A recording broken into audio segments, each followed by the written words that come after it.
Yeah, yeah. Unashamed, unafraid. I'm trying to walk the walk. Truth on the mic, no shame here, just real talk. Came from the outside, never fit in. Now we tell the story and the healing begins. No front, no mask, just telling the truth. Keep it real, keep it raw, speaking straight from the booth. If you feeling like an outsider, this one's for you.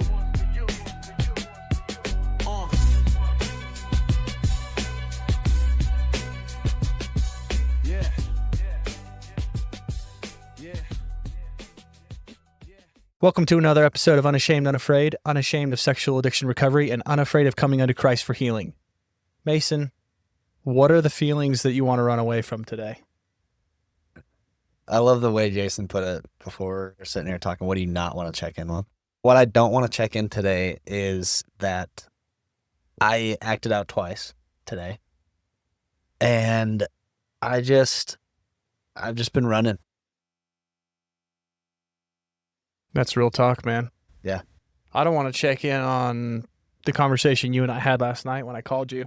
Last night, I was struggling, and it felt like it had just been building for like a week, where I was feeling really tempted. I don't know. I've been in recovery long enough now that I feel it when it starts to happen, like the shift in my body psychologically. And my wife says that all the time. She's like, I can see it in your countenance when you're close to relapsing. And so I was in one of those moods, and it had been growing for a couple days. And I decided to call Mason. Mason's my buddy. He's my go-to. And I called him, and I said, hey, man, I'm stuck in all this shame, and I don't know what to do about it. I don't even know what the shame is, but I know there's shame there because I know what shame feels like. All right, so we talked for, I think it was a half hour. Dude, we got into some stuff I've never actually written down, talked about on the podcast, acknowledged to myself, which is in every job I've had, I judge myself in every single thing that I do, because both with coaches in high school basketball and bosses I've had in different jobs who have been pretty verbally abusive to me, and which I've allowed, especially early on in recovery, those voices are still in my head. It's like, you're an idiot. You suck at this. Why are you not faster? Why are you not better at this? You take forever to learn it. Why aren't you working harder? Why can't you figure that problem out? It should be pretty easy. And then when that person finally came and explained it to you, it was easy. So therefore you must be dumb, stupid, faulty, incompetent. And I don't know. I've never actually said that out loud on the podcast before because I don't like to talk about it. Fair. Me and Mason happen to both have the same therapist. He works at Accepted. His name is Jason Dausses. Welcome, Jason. The man. Thanks for having me. And This is exciting. Yeah, he's here today to come on and just talk about our recoveries. I'm scared as hell. I'm not going to lie. You should be. Jason, welcome to the podcast, man. Thanks for being here. You want to introduce yourself? I find my guests do a better job of that than I do. Sure. No, thanks for having me. My name's Jason Dausses, and I'm a licensed clinical mental health counselor here at Accepted. And I'm just super stoked to be here to have almost live therapy on a podcast with two whole separate clients. Yeah, I guess if you look at it one way, this is us getting free therapy from you. So Yeah, an extra free hour here. Only caveat is you got to do it together. yeah, I live. know. Perfect. It's Well- even better. I'll tell you what's on my mind. I love the session that we had just yesterday. I cry every time I come into your office. You just are really good at helping me get to the thing.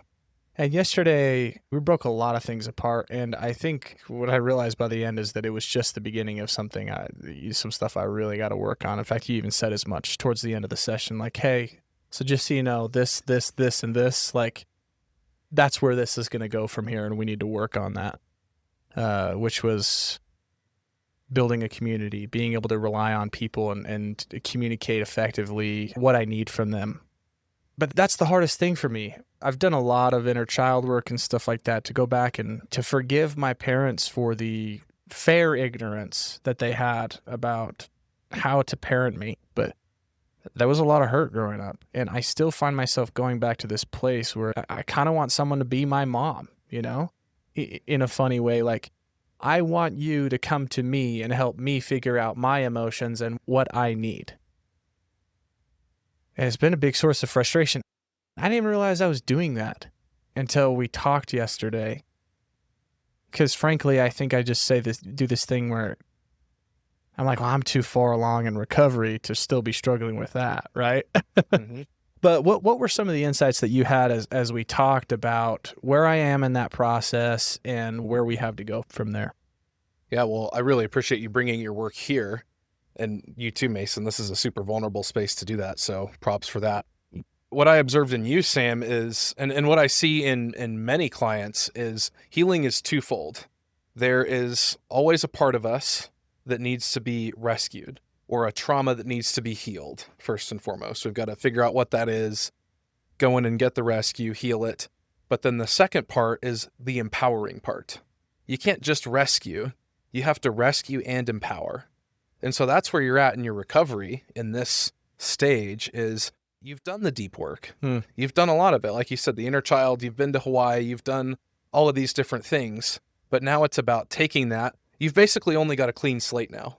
You went from -10, now you're up to 0. Yeah. And now that you're up to 0, now you're just on level ground, and now you've got to make the choice, and you've got to do it for yourself in real time, in the real world, in reality, if that makes sense. It does make sense, and it's something I've struggled with my whole recovery. That's what a lot of really good psychotherapy is designed to do, is just to get you back to 0, like you were talking about. But now I have to go from 0 to 10, and no one ever showed me what that looks like. No one ever taught me. No one ever sat down with me and helped me think through it. Like there's just this big void of, I don't know what to replace it with. And that's where I find myself just going back to the old behavior. So that's kind of where I'm at.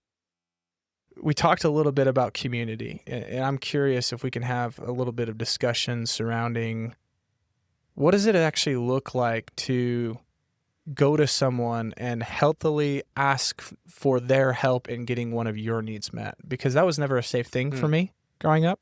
I tried to communicate it to my parents, right? Kids are smart, but the emotional outbursts and the whining and complaining, that was the only way I know how to do it, because I felt like no one ever listened to me, so I just become angry. Well, number one, and you know this, is it starts with honesty and vulnerability. I think where it gets tricky, though, for guys like us, and I'll throw myself in here too, is that we're really good at being honest about 95% of the way. And I'll loop you in here too, Mason, because we've talked about only being 95% honest, especially because you two and myself being in positions of power, being in positions of authority, being in a public space where there's other people listening to you, you have influence in this sphere. It's actually harder to be honest about that 5% because we have an audience. Boy, that's so true. Mm-hmm. And that's a breeding ground for the ego. That's a breeding ground for the false self to creep in, because there's going to be that 5%, that little part of our heart that still needs to be on lockdown or still needs to be protected. So when it comes to community here, it really is just a bigger push for vulnerability. And this is where it needs to be an empowering vulnerability. It can't come from anywhere else. It has to be you really wanting it and wanting it for the right reasons. Now, I have a question, because I think, going back to last night, Sam. Yeah. Like, I think you tapped into that 5% because you were like, dude, I've never told anyone this. Yeah. So do you think you were able to tap into that 5% without, if I wasn't prodding you a little? No, dude, you totally called me out. You asked me some questions that I was like, all right, dude, slow your stroll. So, But they were good. Like, I needed a brother to kind of call me up and in some ways. yeah, and that's kind of my point. That's my question of, like, you're talking about, like, yeah, our role is to be vulnerable with our community, but what is the community's role with us to help us be vulnerable? Well, to all the listeners out there, they're probably going to now know that you have a 5% that you're hiding. So they're maybe asking for that 5%. But I'm asking for it too. But to be frank, for the community doesn't have a role in that, because they don't know that 5% is there, because you're only showing them the 95%. And so it has to come from within you. The community has no role or no responsibility to get that 5% from you. So unless you're like a guy like us who knows that guys like us have 5% and we have that piece that we're still holding on to, then sure, yeah, you can push and ask for it. And I guess that's what I'm asking is like specifically in a brother-to-brother conversation. Mm-hmm. You know, I guess it's not the responsibility, but is that a helpful thing for people? Well, sorry, can I piggyback on that? You said very clearly this is your responsibility. Like, you cannot rely on other people to meet your needs for you. You're responsible, right? It's your recovery. It's not theirs. Your boundaries are your boundaries, not theirs. Your safety is your safety. It's not anyone else's. And so there's like a piece of that that's like, okay, so knowing that, how do I step into a relationship with other people and in a healthy way coach them through how to help me in a situation where they're willing and they want to? Because that's where I get stuck. I think they go in tandem because I think that you have to guide. You know, like last night you said, you were like, hey, Mace, like I was pulling out my best questions. But, hey, can you just say this to me? Yeah. I literally cut you off. I was like, dude, this is what I need right now. Just do this. Yeah, so maybe that's the answer to my question. Yeah. You know? What do you think, Jason? This is a tender question. I'm going to totally butcher Brené Brown here, but vulnerability is the key that unlocks shame. And your vulnerability will inspire other people to be vulnerable. Yeah. If you've ever sat in a 12-step or an SA meeting, or if you're in this environment and somebody shares something big that's bigger than like kind of your 5%, it makes it a lot easier to share your 5% and to go there. So it paves the way. And you can only guide where you've been yourself. So you have to start it with yourself first. What do I need in my recovery? And if what I need is to be seen and known and loved, then you've got to go all the way with the 5%. You can't predict the future and know with 100% certainty how they're going to take that or what they're going to do with that information. So vulnerability, especially with that 5%, it's always going to be a total leap in your heart because it's where you don't want to go. But when it's terrifying and when you don't want to go there, that's exactly the place where you need to go. And sometimes the hardest part is just overcoming that fear and then getting to know that fear, getting familiar with that fear that's holding you back. That can be the key to sharing personally. And then once you've done it for yourself and experienced it, then because you've walked it, you have done the thing, then you can help someone else do the thing. You can know the right questions to ask because you've been there. How do I create safety for myself in a situation like that? Because what you said is true, and we talked about it in therapy yesterday, where it's like, okay, cool. So I go to my wife and I say, hey, this is what I need, right? And I mean, basically, it's like she's just not in a place where she can give that to me right now. And I don't know how to find that out before launching into just this mess and then feeling stupid because someone doesn't respond the way that I hope they will. So certainly you can never control that, but what are some things that you can do to create a likely environment for safety? Well, firstly, you can ask for it. So if it is someone like your wife, like you can say, hey, like I've got this thing that I need to share or I need to check something in with you, but here's what I need from you when I check that in. I need you to be a little extra tender tonight, or I need you not to say anything, not to jump in, not to ask for anything from me, no repair, no XYZ, this or that. I just need to put this on the table and lay this down. So can you do that for me? And if she says yes, great. Then you're good to go. You've created some safety. Dude, that's so simple. I know, it sounds so simple, right? No, but like, well, it sounds crazy to someone like me who's lived their whole, I don't even know what I need, right? That's why it's hard, because the easy thing for me is to just be like, okay, cool, I have all this stuff and I'm going to be authentic, in quotes, and just like kind of throw up on you, puke on you a little bit with my emotions. And I don't set it up that way because it's actually really hard to go in and think, what do I actually need from this person right now? And then communicate it to them. Like, my brain stops me. I shy away from that effort every single time because it's hard. Well, that makes a lot of sense for you, especially if one of the themes of your recovery has been waiting for someone else to do the thing for me, or waiting for somebody to make me safe, waiting for other people to meet my needs. Yeah. That totally tracks. Yeah. Wow. So the piece for you is going to be the effort Yeah. yep, I've got to take accountability for my safety. Yeah. It's just accountability and taking responsibility for your safety at a higher level. Yeah. It's just, again, taking that extra step back and applying the lesson you've already learned Wow. And still, at the end of the day, too, you cannot guarantee that your wife is going to meet your needs. You cannot create a perfectly safe environment. But the second golden rule of safety is when I become unsafe, I will get myself to safety. So if not her, someone else, or some other way of meeting the need. And you might not be safe at all. Yeah. You might go and check that in, and your wife blows up on you Yeah. and just completely loses it. Yeah. Totally an unsafe environment to check that in. Yeah. But that doesn't mean you stay. That doesn't mean that you're just like a helpless lost puppy dog in that moment. You are still responsible for your safety. Right. So when it hits the fan and when it all goes wrong, what are you going to do then to get yourself to safety? Right. If you fall overboard on a ship, do you just stop paddling? No. I would hope that you would scream and wave for help and get someone's attention, and someone throws you a life preserver. But Yeah. even when they don't do that, you're still going to swim until you can't any longer. It's still on you to get yourself to safety because you can't guarantee it. And Right. safety might also become unsafety. Right. So she might be okay in the moment, or it might seem safe now, but it might not be safe another day. Right. And I guess I'm curious about that then. So when I come to a place where I consistently find someone unwilling to step into that authentic space with me, what is the role of boundaries? Because that's where I get stuck. I'm like, I say I have boundaries, but I don't have boundaries. I don't have boundaries, Jason. I'm just not quite sure how to show up in that space when there's repeated offense. And I do want to create a system in my life where I can get my needs met. What boundaries do you think you have? Oh, that's a good question. I think I just solved my own problem, but you can.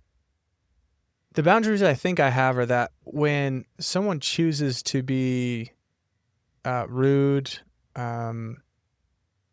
someone chooses to be insensitive about some deep or personal feelings that I'm having, I don't have to continue to engage with them. One of my biggest problems is that I want to chase the validation out of them, so I continue to engage. So maybe it's not even an issue of boundaries, Jason. Maybe it's something else. I mean, what are you hearing me say? I'm hearing you say that you actually don't really know what a boundary is in this space. Brutal. Yeah, just get wrecked live on air. Yeah. Yeah, it has very little to do with boundaries, and it's going to come all the way back to needs. Yeah. All the way back to needs, because you just pointed it out there. And you said, what I'm chasing is the validation. Yeah. So if you know you're chasing validation, your wife's probably not going to give you that, right? Yeah. So don't go to wife for validation. Hmm. That's where you can go to a buddy. You can go to God. You can go to grandpa. And if there isn't anybody, then the next piece of the puzzle is going to be grieving the lack of validation and grieving the fact that I'm sitting here alone and no one's going to validate me. And that hurts. I have a question about that. We're just in such different spots right now in our recovery. And I feel like right now in my, like, where grief plays a role is in two main places. I know that I have a long ways to go, and there's going to be a lot of pain and a lot of acting out and a lot of hurt, a lot of hardship around that. That's one of the ways that I find the grief. Another one is just grieving those things where it's like, well, I'm in my healing right now. I am figuring it out. We just had a talk just a week ago and then yesterday about that I just need to figure out what my recovery is, because I've been trying to do everyone else's recovery, because I'm trying to find that golden ticket that's going to give me sobriety. Right? I guess my question is like, when you say grieving, I'm like, okay, Jason, what the hell is that? Like, what does that mean? You know you're in a good spot, and I'll validate both of you here. You know you're in a good spot in recovery when you've reached the grief stage, because what you're grieving is a lot of lost time, a lot of wasted energy, a lot of effort put into maybe places that were sort of the right place, but not really the right place. But now you're in a place where you're like, oh, like now I know where I need to put all of this effort.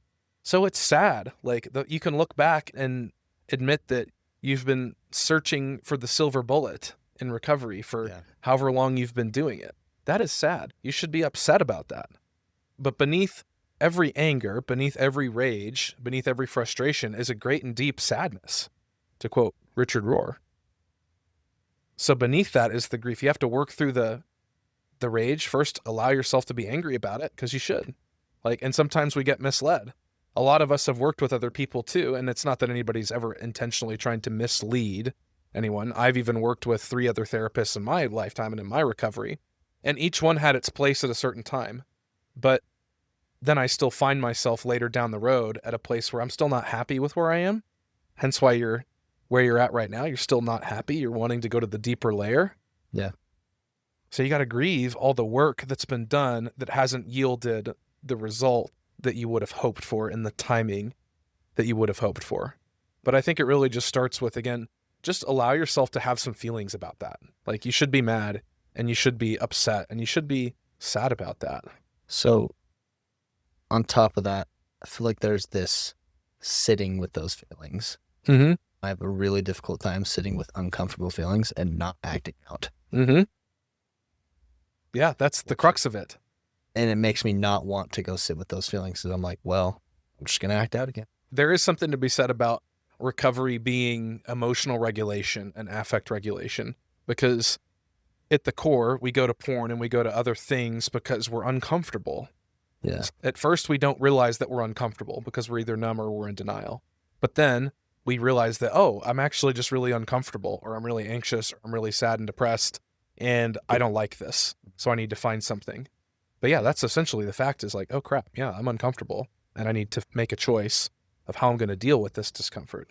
And I will say as well, the second piece of that oftentimes people really struggle to wrap their heads around is that you're going to be uncomfortable a lot in the future. This is not about taking discomfort out of your life. This is about never not feeling discomfort or anxiety or sadness or pain ever again, because shocker, you're going to feel pain and discomfort all of the time in your life. Yeah. So it becomes more than a medicating, more than a even finding healthy coping skills. It becomes more of a widening. We're going to widen our window of tolerance, and we're going to do things to widen our capacity, to broaden our capacity to sit with discomfort. So what you're telling me is that in this process of widening and learning to sit with discomfort, there is going to be the discomfort and the pain of acting out. And that's going to be something I might have to grieve in the future. And I have to grieve now. There's been a past to that. 100%. 100%. One of the key moments, at least for me, and I think for many others, where you're going, and I can kind of chart this out on the map for you, is you have to accept God's very acceptance of you in any given moment. And the hardest part of that is probably going to be you accepting the fact that God accepts you right in the moment of your acting out, during it and right after it. God's love for you and God's acceptance of you has never changed at any point throughout that process. And that's going to be uncomfortable, because so many of us grow up with a God, or we go to a church with a God who is not accepting, because as soon as you act out, boom, you're in a state of sin. You're no longer I come from a Catholic background, so as soon as you act out in that way, you're in a state of mortal sin, and the church's teaching is that you are immediately condemned to an eternity of suffering in hell. That's pretty uncomfortable. And so we have to rewire that part in there. And that's what's going to be uncomfortable about it, is it's not just about acting out. This is also challenging, how do I really feel about God, and what really at the core is my God image, and what kind of God am I in relationship? So that discomfort, don't discount or just think that it's just a little uncomfortable and I need to get more uncomfortable. No, it's going to be really uncomfortable, because now we're going to deconstruct the old God. Yeah. And we're going to hire the new God. This is how we ended our session last time. We talked about the new construction of God, because I've done a lot of the work to go back and deconstruct these concepts I had about him.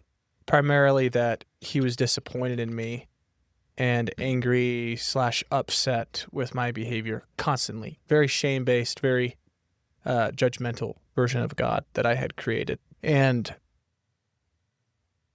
for the last year, I was doing really, really well for a while, but then I just kind of slipped back into it. My prayer life is very, very disconnected, rushed, sometimes even non-existent. And I want to step back into a place where I feel that again, but there was no reintegration for me, right? I went -10 to 0, and I don't know what 0 to 10 even looks like. From your perspective, what does it look like when someone finally starts to reintegrate those principles and has a healthy relationship with God, or one that actually works for them? That's a really good question. My client, just before coming on the podcast, said something along the lines of, treat myself as I treat my neighbor. Another version of that golden rule there. And I think the simplest way to practice that is to meet yourself with that same kindness, love, and compassion in the moments after acting out that you would meet each other in those moments. Like how would you meet each other whenever you call each other up after you act out? Like 5 minutes, you just acted out. Sam, how do you respond? Yeah, there's been times I think where we have called each other within minutes of acting out, and it's like, dude, I get it, man. Like, I love you. I'm coming for your heart. That's always what it is. Mm-hmm. Yeah, I think there's this deep chasing Yeah. for like pursue each other's heart. Yeah. So why shouldn't God be like that? Because he's mad at me that I acted out. So say it or change it. I'm projecting my feelings onto God. Yeah. That's good, dude. I'm doing that. Mm-hmm. I'm totally projecting my feelings onto God. Wow. It's so funny because I probably say this every session we have. I'm like, oh yeah, you're right. But like deep inside, I still don't believe it. Mm-hmm. You know, this false self is just so strong. It's just like, yeah, but yeah, no, he's wrong. You know, like I'm like, yeah, logic keeps up, but like, that can't be right. Yeah. You know, so Totally. I do have a question connected with that. Like, if someone's new and kind of just going through this deconstruction phase, what would you recommend? Like, I'm just like thinking of like 2 years ago, if I was listening to this podcast, like, what would you say to them? I think what's really helpful in moments like that is immediately after you act out. I'm talking 30 seconds to 10 minutes after acting out. Just go and sit and be an observer of yourself. This is where like the typical mindfulness stuff comes in, like your leaves on a stream, putting your thoughts on clouds and watching the clouds pass away. Just being present with yourself and being a neutral observer of yourself will yield so much fruit and so much amazing information in the moments after you act out. Step number 1 is you've got to just become an observer of yourself, and the mindfulness will help with that. The mindfulness also teaches us to observe our thoughts, observe different parts of ourselves, observe different patterns internally, observe emotions from a neutral standpoint, a non-judgmental standpoint. What so often happens in the moments after acting out is parts of ourselves will rush to judgment. They'll rush to condemnation of, oh, I can't believe you did that again. Or we're back where we started. I have to reset my streak. Things like that. Those are all just thoughts. Those are all just parts of yourself. So try to go get some distance from that. And the mindfulness is going to help build that mental muscle, because this is actually a mental muscle that you have to work out. Getting to a place of being a neutral observer. You can't just do that overnight. You have to actually practice mindfulness and meditation to get to that point. So that would be my biggest piece of advice, is the mindfulness, the meditation, and just going and then observing, just being a watcher of yourself in those, 60 seconds to 10 minutes after acting out. So however you want to do that, if you want to just visualize it, I highly recommend journaling it too. I call it inner-monologue journaling. And you just write out all of your thoughts that are running through your head with no filter. verbatim, exactly as it comes out. And you'll notice as you're doing that, different parts of yourself that want to filter, that say, oh, don't word it that way. Don't include the F-bomb on that. Don't include that was actually the type of porn that you looked at. Just say porn, because porn sounds better than lesbian porn, right? You'll start to notice all these different filtering parts. That's all the false self and the ego. Yeah. It needs to protect. It needs to explain. It feels anxious, and it needs to be defended, and it is defensive. And this is a muscle, though. You have to practice it and give yourself time. It's not going to happen on the first time. It's probably going to happen on the 10th or 15th try. Yeah. But that will do something for you if you're consistent with it. I'm battling this in my head, but I actually think it's true. I don't really have that much shame about acting out anymore. In my relationship with my wife, I do. But personal shame and shame with God, like, I'm like, no, like I have done that work. And I know when I act out, there's room for an immediate return. He will see me and he will hold me. I'm getting stuck in a lot of the other shame right now. So say that I have a lot of shame about work, right? That's one thing that, in fact, we'll probably bring that up in my next session. But say I have a ton of shame about work, the way I work, or how competent I am in my work. How would I use that same mindfulness in a situation like where it's not necessarily sexually related? The same principle applies, just fostering the skill of being the neutral observer. So again, your basic like mindfulness meditation stuff.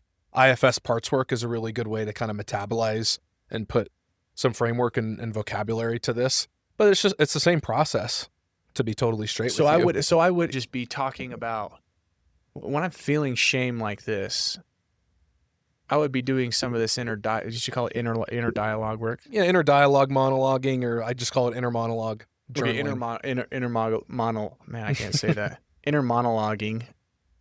So that would just consist of me being able to be a passive observer of myself in those moments and write things as I really experience them. Totally. Yeah, 100%. Okay. Think of it like a movie script, even. Like you could write it out exactly like a movie script. My inner critic says that I'm the worst person ever and that I'm terrible at my job and I'm an imposter because I just relapsed and I run the podcast. And then hopeful part comes in and says, oh, no, but you're doing the work and you're going to go talk about it on the podcast tonight. So you're going to tick your vulnerability box and your honesty box. So you'll be good. But then the good husband part comes in and says, well, we got to go and still check this in with the wife. So that's going to be hard. So you actually probably should feel a little bit worse about it because you still have to check it in and we still have to cross that bridge. Holy, you just totally diagrammed my brain. Yeah, wow. That is exactly what happens. Wow, okay. All right, I'm going to try that. I think for me right now, I asked you a question in our last session. I feel like where I'm at in my recovery is a lot of, like I said, a lot of deconstruction, a lot of unlearning to learn and create and find out new things. We've talked about creating my own recovery because I want to piggyback on someone else's because I think that will get me to where I want to be faster. Really, I don't even know where that is, so I have to find that. And so I asked you the question of, what can I do in the meantime? Because I feel like the work that we're doing in therapy is what really, really helps me. So during my week, what can I do? And I think you really just answered that question. I think it's in what you guys are talking about right here, right now. It's just learning how to sit with that pain. Because right now I just numb out like crazy, whether that's TV or social media or even like talking to friends or people, and just I'm super good at like being like, well, I'm pretty good. How are you doing? Pushing it on other people. I'm super good at asking questions, being like, take the spotlight off me, put it on Sam. Yep. And so even we do that to each other. Being able to sit in the pain and in what's going on and just observe and recognizing when that false self comes up. Because even that good husband, is that false self that's like, you should probably like look like you should feel like you feel bad. You should probably look like, right? We've talked about this. You should probably look like you hate porn, right? Even though we all know that it works. That's why you do it, right? And so it's trying to protect. And so just recognizing those things. I think that's going to be a huge part for me. Well, it comes back to pain and discomfort. To quote Father Richard Rohr, one of my absolute sages and guides, he says that we have to learn how to sit with our pain until it has taught us everything that it wants us to know. Wow. Yeah. Same thing. We're coming from numbness and no pain because we've been avoiding it, in denial, dissociating, medicating, numbing. Great. We got all that out of the way. Now we're raw, and now we're feeling it. Okay, great. Now sit in it and experience it, because that pain has something that it wants to teach you, something that it wants to show you. So don't rush through that. The false self does not like that. And the false self, because it's the false self and wants to appear superior and smarter and like it's got it figured out and got everything else figured out, it's going to want to find solutions, and it's going to want to look for the silver bullet. It's going to want to look for the next best tool that's going to help me stay sober. It's going to want to look for the next greatest breakthrough.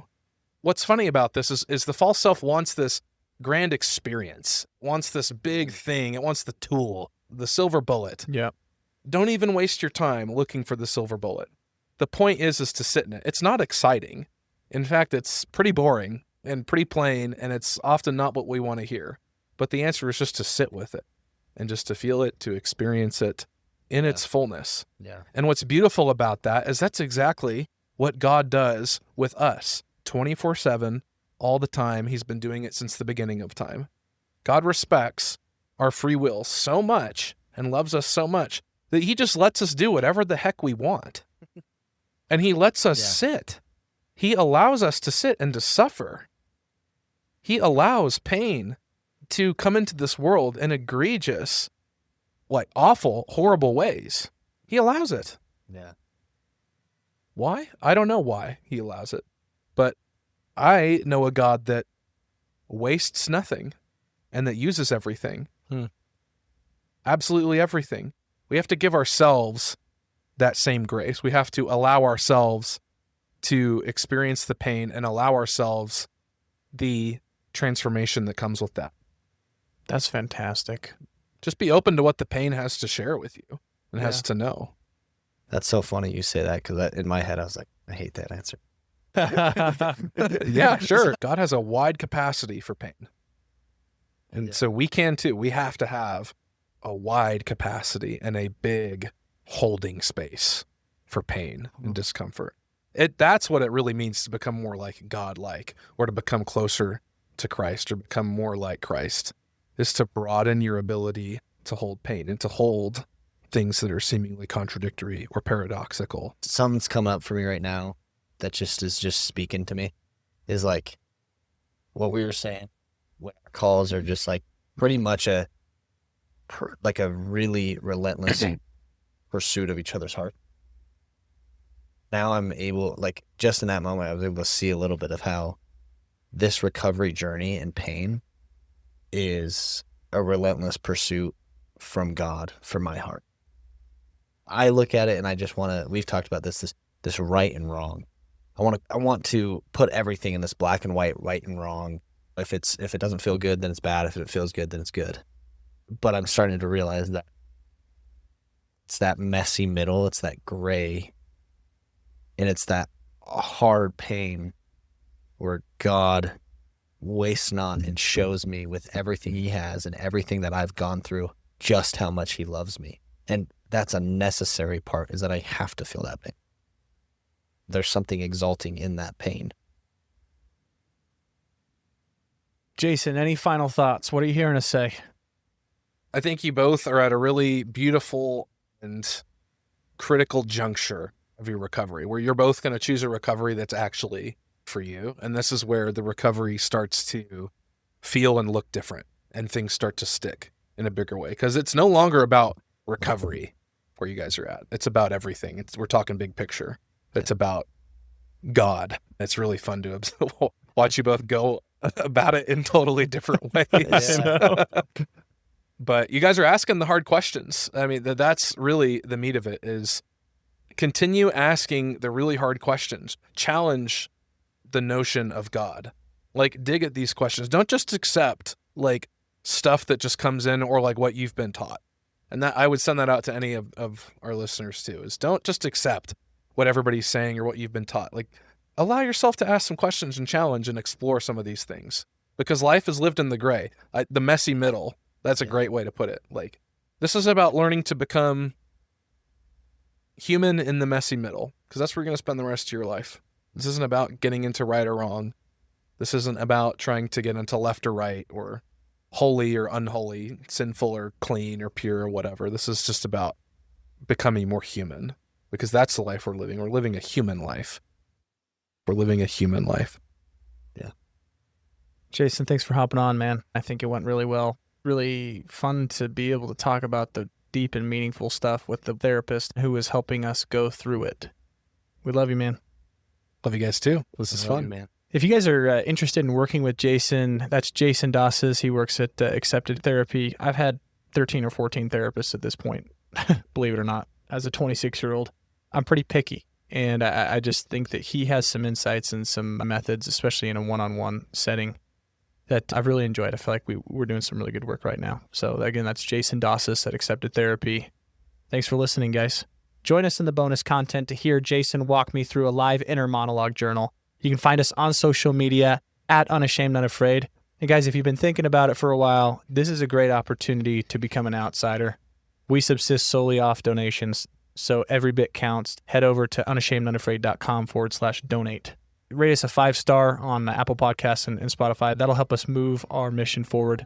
Thanks again for watching. And until next time, continue to live unashamed.